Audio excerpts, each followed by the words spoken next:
My journey was not easy. I was diagnosed with stage 4 metastatic melanoma. Didn't have anything on my skin. It came as quite a surprise. I went in for I was having neurological problems, and when my doctor decided to dig a little deeper, he first did some scans, thought it might be MS, did some more scans, and ordered a PET scan soon after, and said it was some sort of cancer. And the easiest area to biopsy was my liver. The primary, it looked like it was in the lungs and all through the lymph nodes. And after a biopsy, I waited about 10 long days before I got the phone call that I was diagnosed with metastatic melanoma. And at this point, it was very late stage. There was nothing they could cut off. And basically, I started in Washington, D.C., went to some of the top cancer centers here, ended up at Sloan Kettering, and was told that really the traditional treatments were not the way to go. And a good option to me would be going the clinical trial route. So I signed up to be a lab rat. I waited almost 9 weeks at Sloan Kettering for them to get approval of a drug called PLX 4032. And as in January, the drug got delayed, and they didn't know when they were going to get approval, so I had to take it on my own to figure out how to find where the clinical trial for this drug would be happening. And it took a lot of kind of effort and time on my husband's part and my part, mostly my husband, doing the research.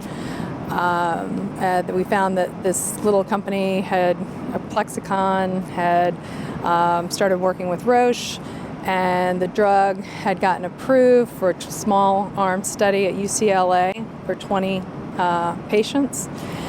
And I called the doctor on a Saturday, and he asked me if I could be at UCLA on a Wednesday. That was in January. And they did all my LDH testing and said that I was a candidate for this PLX 4032, which now is Zelbraf. I started the study in February 28th, 2010, and I'm probably one of the longest patients they have on that drug. And it was a long road. I had every side effect imaginable. The treatment process, I think with any kind of melanoma treatment, is not easy, and there are a lot of side effects. But I'm lucky that we worked for a clinical trial to find for my option. Number one, if you're diagnosed with anything, it doesn't matter what stage it is.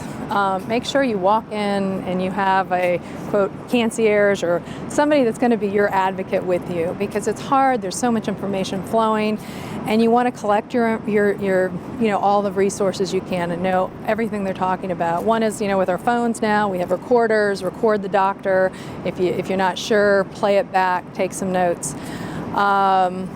Get a binder. And put it, as far as, different types of, reports and information. And I think the biggest thing to help for the caregiver is to be the organizer and, the confidant, the person you lean on. But also keep in mind, it's really hard on them. Sometimes it's harder on the caregiver because they're watching you go through what you're going through. But if you work on it almost like a job, unfortunately, because that's what it is, your new job, I think it makes the process a little more palatable.